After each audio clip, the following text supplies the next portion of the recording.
like most businesses, this is the same way that my coaching business came about. You did something for yourself Mhm. and you saw the benefits of it. And then you realized that you had something that could improve the lives of others that you knew how to share and created a coaching program around that. Welcome to the More Than Corporate podcast. I'm Amber Fuhriman, recovering perfectionist and serial accomplisher. If you're anything like I used to be, you've been living your life thinking that if you accomplish enough stuff, you'll finally find the success you've always wanted. But what if it's not about accomplishing more stuff? What if it's about accomplishing the right stuff? I believe you don't find success, you create it by intentionally designing the life you want and having the courage to get out of your comfort zone to live your design.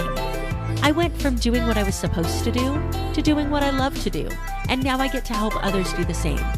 Keep listening as I chat with inspiring people who make it their mission to live their best life every day and learn how you too can live the life you've always wanted.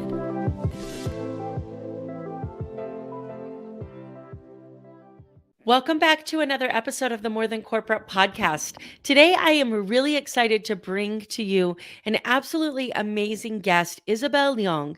Isabel is a full-time travel blogger and CEO coach roaming the world at a whim. She draws energy from being outdoors. An explorer at heart, the world is her playground. She helps aspiring bloggers and brands get the most out of their online presence and financial freedom by ranking on Google faster with SEO and exposing millennial travelers to experiences beyond their imagination. I'm really excited to dig into this conversation with Isabel because I think that what she gets to do goes to the heart of how we define success and choosing the life that we want to live and really creating our business around that. So I'm excited to dig into that. I also think any business owner or entrepreneur knows that SEO and online attention is the gold of what we are looking for. So I'm really excited to dig into this conversation with her. Really quickly, before we do, I want to remind you that this episode is brought to you by Success Development Solutions and the Design Your Life Group Coaching Program. If you are somebody who's looking to take your success to the next level, if you are a business owner, entrepreneur, or service-based professional that's looking to reach the next level in your personal or business life, you're looking for that harmonious life to be able to have that balance between work and life, and you're struggling in finding that, then this program is for you. I have an amazing free worksheet for you that you can download. The link is in the show notes. It's at successdevelopmentsolutions.com/LifeWheel. If you go there, download the worksheet that tells you how to design a life that is well-rounded, how to set goals, where your definition of success is.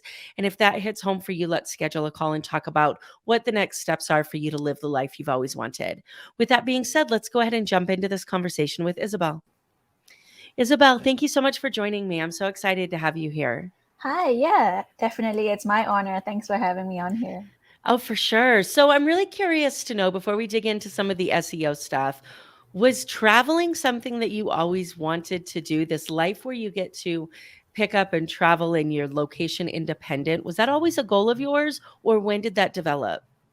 Well, I wouldn't say I knew it from the beginning, but it was through, I was in university and I did a student exchange abroad for a semester. It was kind of through that first solo trip away from Asia, where I'm from. I'm from Singapore.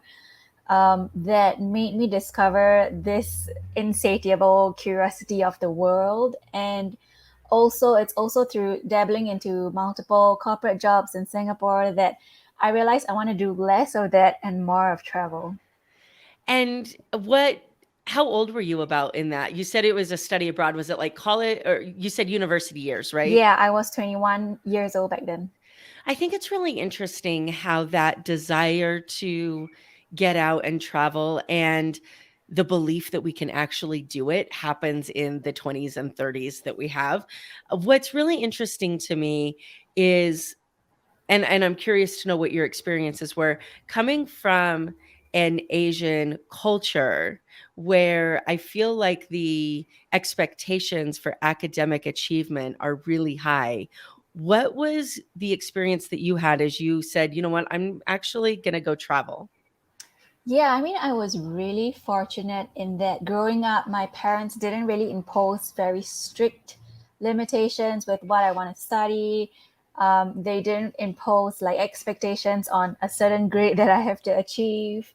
So, like, throughout the educational um, stage that I was in, I was able to freely explore and study whatever I wanted. So, I did like in university I studied psychology and corporate communications, and that was all good and fine, but in the Asian context you are you are expected to, you know, graduate with a bachelor's degree and get a full-time job. That's considered what a stable, like a stable lifestyle is. And so my parents definitely did wish for me to secure a full-time job, you know, like earn a decent steady income instead of one that fluctuates, instead of one that is dependent on many different factors. So this was definitely a lifestyle that they have, you know, constantly, even up till today, like 7 over years later, they are still constantly,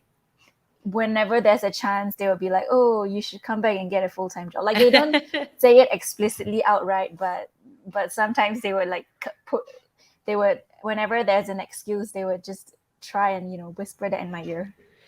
Yeah, it's really interesting because I think we hear this from a lot of business owners and entrepreneurs, and there's different ways that people handle that between the frustration and the acceptance. And what is your coping mechanism for that? How do you stay true to what you love to do when you've got these voices saying that you should be doing something different? Yeah, there are a couple of ways, both internal and external motivation that I have.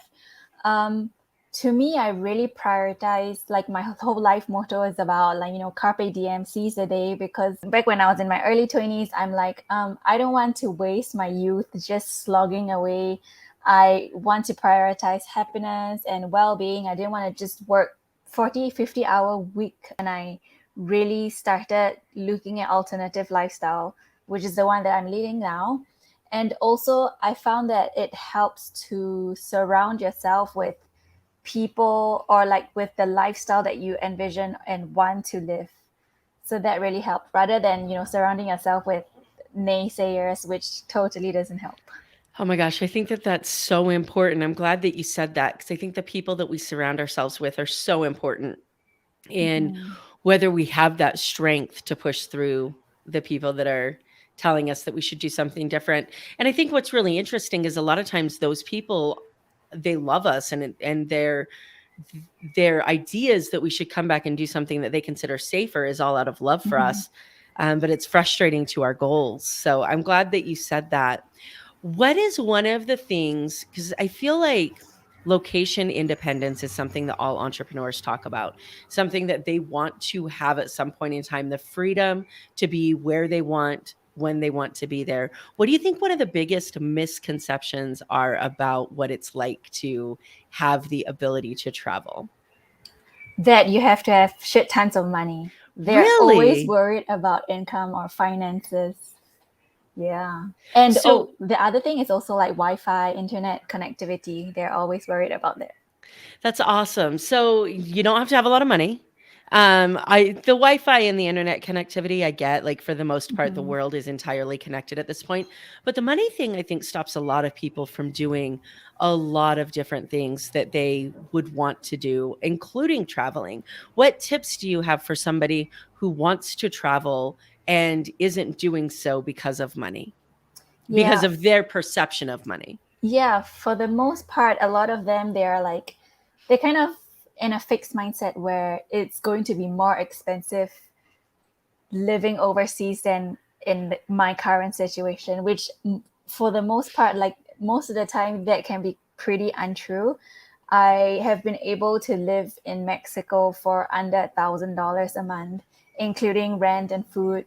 So it really depends on your lifestyle, like how flexible, how willing you are to change your current situation, your current predicament, and embrace an alternative lifestyle where you're not necessarily spending more, or you're not necessarily living a very lavish, comfortable lifestyle, but it's still something that you're comfortable with. So a tip that I would give for people who are trying to have a manageable expense while also earning a decent income is really to go local.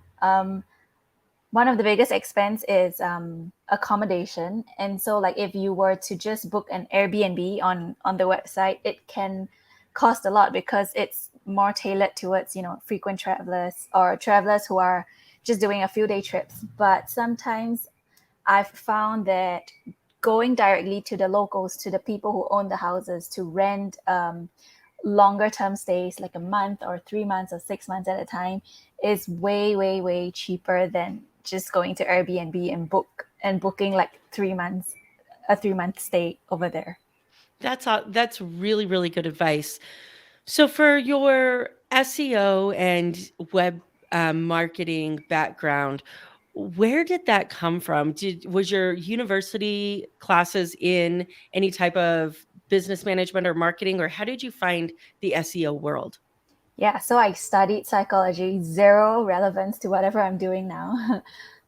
It all came about because, like I mentioned, I was on that student exchange to France. I was in Europe for 6 months and I wanted to make the most of my time there because back then I was thinking, okay, after I graduate, I'm going to work for the rest of my life. So I better have the time of my life now at 21 years old. And so, yeah, my travel blog was born because of that. I had tons of pictures, I've researched tons of itineraries. And so I wanted an outlet for me to share and document my travel journeys. And so that's how I started the blog.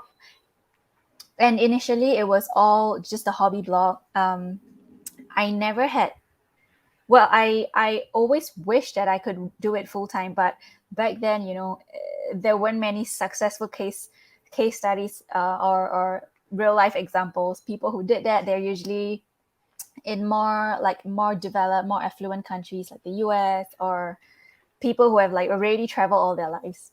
So I was really just growing my blog on the side, and it's through a lot of experimentation, trial and error, studying my metrics and analytics that I really delved into I wanted to find a way to be the most efficient with my time.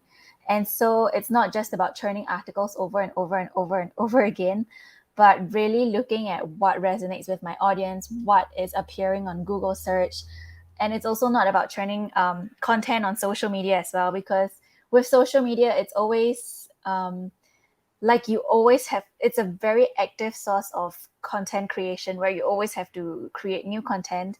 Whereas with SEO, it's like I can publish a blog post about like a seasonal content, like the best places to visit in summer in the US. And if I publish that, it will always surface every time summer is approaching. That is exactly what happened with my best places to visit in Greece in October. And so every time like summer, fall approaches, I get tons of hits again. So it's always recurring traffic that is coming up, and that helps with. So with more traffic, that helps with my advertising revenue and all sorts of passive income that come from the travel blog. Yeah, that was going to be my next question. So I know there are a lot of people out there who are stuck in a job or a career that they're not happy with, and they have this passion. And they're like, but nobody can make money doing that. And then we see, travel bloggers, or we see TikTokers that make millions of dollars a month off of their videos with their dog. Like, it's crazy because whatever you have this passion for, you can make money with. Mhm. So for starting this travel blog, where did your passive income come from in that new blog? Yeah, I definitely did not get I my income was really fluctuating. Like before I hit 25,000 monthly page views, I would say I was just getting pennies from Google AdSense, from sponsors once in a while working with me. So the income wasn't stable. It was only after building a certain amount of page views, monthly page views, that I started getting more stable income. Like with certain metrics, people are also willing to pay you more for the authority that you have with the blog. Hmm. So were you building coaching programs out of the blog? Were you doing more like affiliate income, or was it more advertising? It was mostly advertising. So I have multiple streams of income through the blog. Like the first thing is you'll see all these ads whenever you read a blog post. So that's 100% passive. It's really reliant on the amount of traffic that I get. So they pay per 1,000 impressions. And then because of the authority, like sometimes I would be ranking for a lot of Greece content. Then there would be Greece tour companies that would be interested in getting a brand mention on my blog post because I'm getting a lot of eyes on certain blog posts. So then they would be willing to pay for those advertising costs. The other way that I also monetize my blog is, yeah, through affiliate marketing. I do occasionally promote tours and hotels that I really recommend. And so I do earn a little percentage from it. It's not much, to be honest, because, yeah, with affiliate marketing, they usually, and in the travel field, they don't pay as much commission as maybe in the finance field. Mm-hmm. And it was only in 2020, like 2 years ago, that I started this coaching program. So before that, it was all my travel blog that was funding my income. So, what led to the creation of the coaching program? Ooh, yeah. So I by that time I was already blogging like 6 years, 5 to 6 years down the road. I was already 5 to 6 years in, and I felt like I was learning everything I could. Like besides churning out more content, I felt like I wasn't pushing myself as much anymore. I started dabbling into video, but it was during the pandemic actually, so there wasn't much travel videos I could do. So yeah, so like I had to think out of the box. I really wanted something to challenge me, and so I thought, since I'm already like 5 to 6 years into this whole industry, why not use my knowledge to help others achieve this kind of lifestyle freedom that I now can do? What I think is really cool about what you're saying, and there's a couple of things I want to highlight. The first is that, like most businesses, this is the same way that my coaching business came about. You did something for yourself Mhm. and you saw the benefits of it.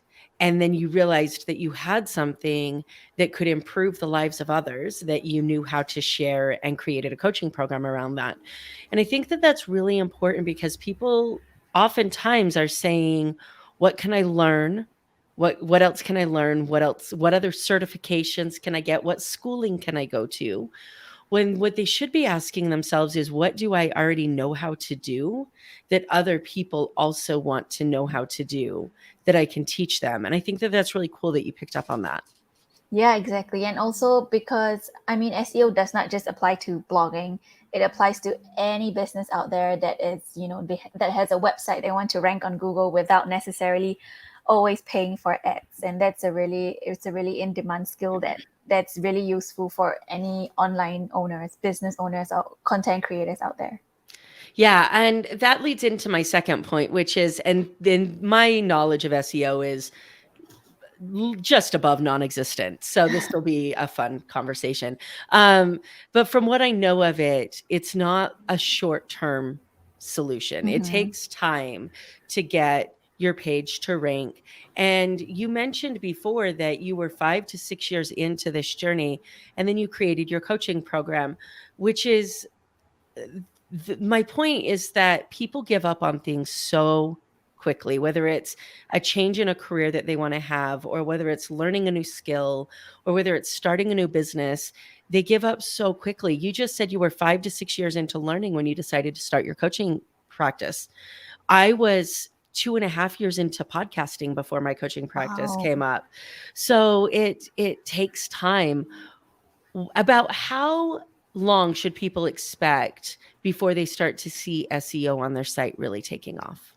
Yeah, so with my experience and with my clients' company websites, I've found an average of 3 to 6 months for you to start seeing results. Okay, 3 to 6 months. And during that time frame, what type of things should people be focusing on to know that they're moving in the right direction? Because obviously Mhm. there's, all these keywords that go on in the background, and it may take time to get your site to rank, but is there a way to judge whether you're moving in the right direction? I would say to constantly monitor the keywords on your Google Analytics, on your search console, on your Google Search Console, and usually that's going to be the best indication on whether the keywords that you're targeting are people actually picking up, are Google is Google actually ranking it based on the impressions that you get. Yeah, I think that that's really good advice. And also, listening to you talk, I feel like you're talking Greek. And so it's why I pay somebody like you to do my SEO. So if anybody is listening saying, I want to learn more about this, I don't really know where to go or what to learn. And there's so many conflicting pieces of information out there. Do you have anything that you could help steer them in the right direction? Yeah, most definitely. I do have a couple of free SEO trainings for beginners or for people who have already started out but are feeling stuck with their traffic. If you like, I can share the link here. It's for everyone to Yeah, sign of up. course. And we'll put it in the show notes as well. So you can go Cool. ahead and share it for sure. I think, is it the bellaroundtheworld.com? Yeah, it's so Bell Around the World is my website, and you can sign up for the free training at bellaroundtheworld.com/sign dash up dash SEO. Amazing. And I'll put that in the comments to the live stream video on Cool. the Facebook group. And then it will also go in the show notes for the podcast as well. So you guys should Awesome. definitely check that out. I really do think that SEO is extremely important for all of us that are producing content.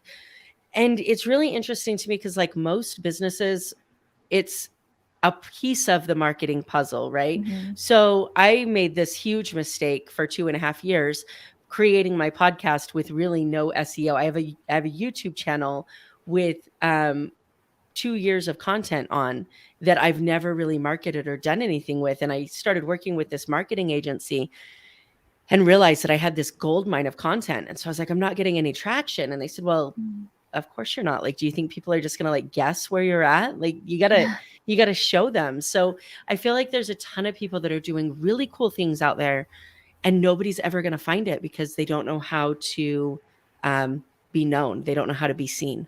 Exactly. Yeah, that's what I always reiterate as well. It's amazing. So I want to ask you a few questions because I think that it's really interesting the life that you've allowed yourself to live given your location independence. I ask every single one of my guests this question, and it's been different for every single one. What does success mean to you? How do you define success for yourself? Yeah, I would say it is like in terms of emotional, mental, physical, in a setting, I would say is it comes from within where you are feeling secure about yourself, you are feeling confident and fulfilled with what you are doing. And like in terms of the physical surroundings, I would say like because I have been nomadic for a couple of years now, I want to eventually reach a stage where I'm able to find a place where I can call home, where it's safe, secure, where I can be unabashedly myself.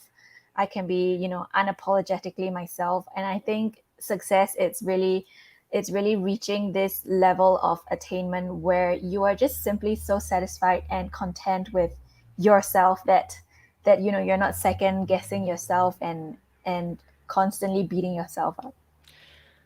So you said something really interesting, and that's that you want to find this place that you can call home. And I think it's interesting that there's so many people who want to see what the nomadic life is like. And now you're on it and you're like, man, I would really like to have this place that I could settle down and call home.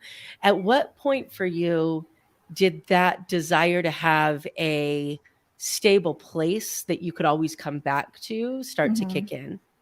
Good question. So like right in the beginning of my whole travel journey, I've just always been like curious about the world, wanting to learn more about the world. And the more I went about it, the more I started questioning myself, like, why exactly am I traveling so much? Why exactly am I doing what I'm doing?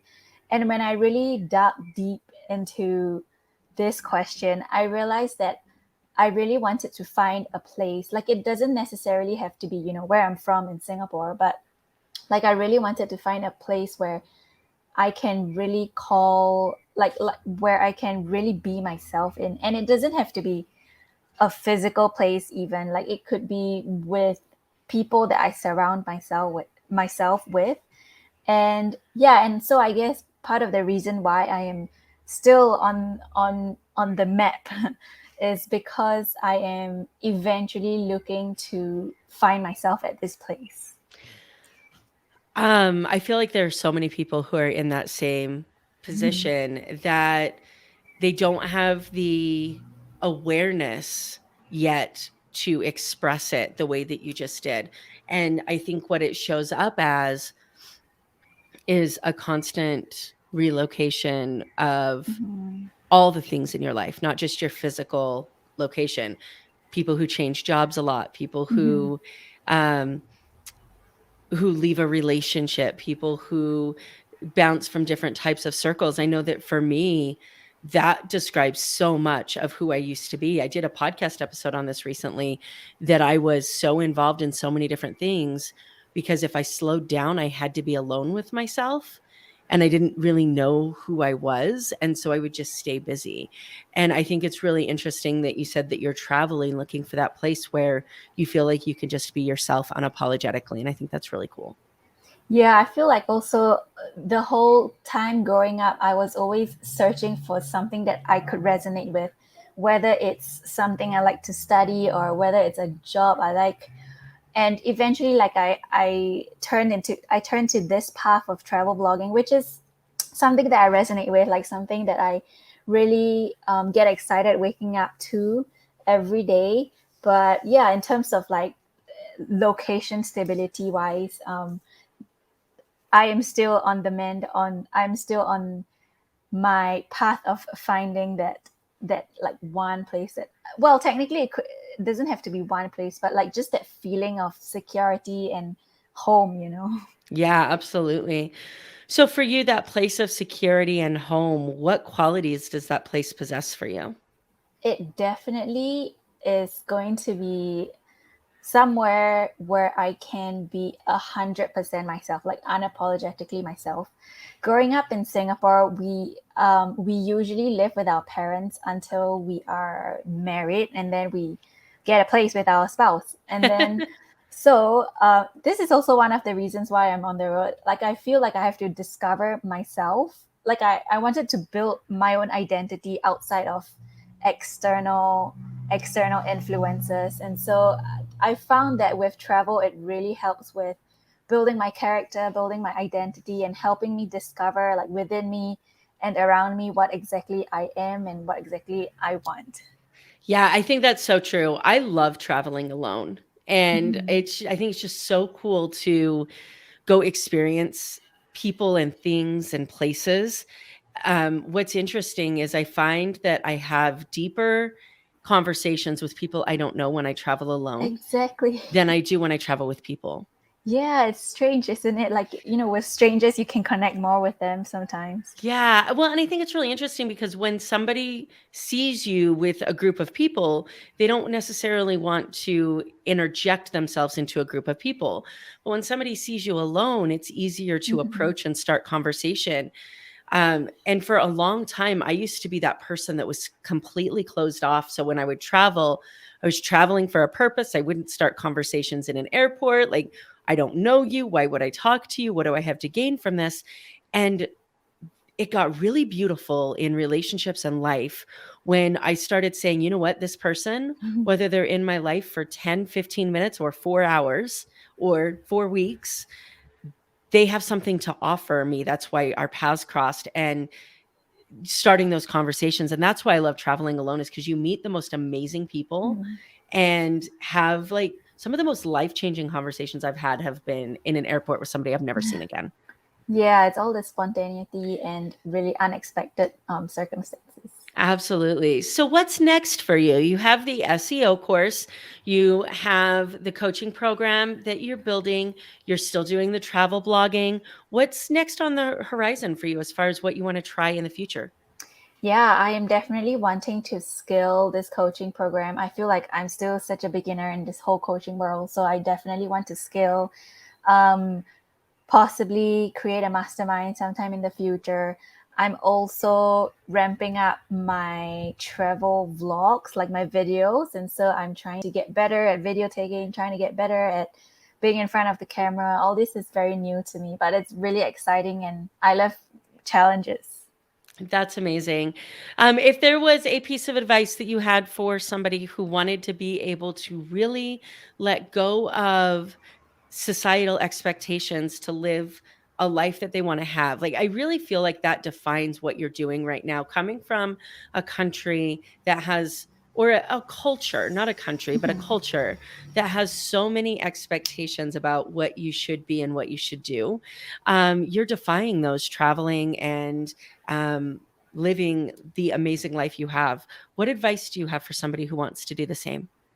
Yeah, it can be really scary, really terrifying getting yourself out of the comfort zone and having to face all these naysayers. I would say to give yourself some leeway, maybe even just give yourself a period of experimentation where you will give yourself maybe 3 months to take a sabbatical or something like that and pursue something you might be remotely interested in. Like maybe you are in a medical field and you want to study web design. If possible, you can give yourself like this 3 months off to really pursue this and see if it works. That was what happened to me. Like I was at a crossroads. I just finished my working holiday in New Zealand. I was deciding whether or not to go back to Singapore and pursue a full-time job or attempt to make my travel blog my full-time job. And so I gave myself 3 months to go to Japan and get serious with blogging, work full-time hours. And that was really the turning point for me where it like my results proved that I could do it and I've never looked back since. Well, congratulations on that. Before we start to wrap up, I would love to ask you a few questions, a quick random round to get to know you and give some value to the audience. Are you okay with that? Yeah. Awesome. If you could do any profession other than what you're doing now, what do you think would be fun to attempt? Oh, I've been lately really obsessing with interior design. So I think Okay, that would be really fun. that's awesome. If you could time travel, you got the physical traveling down. If you could time travel, where would you go and why? That's such a hard one because I'm already like I feel like I have the opportunities to travel wherever I want. Well, I would love to explore Mars. Oh, look at that. Yeah.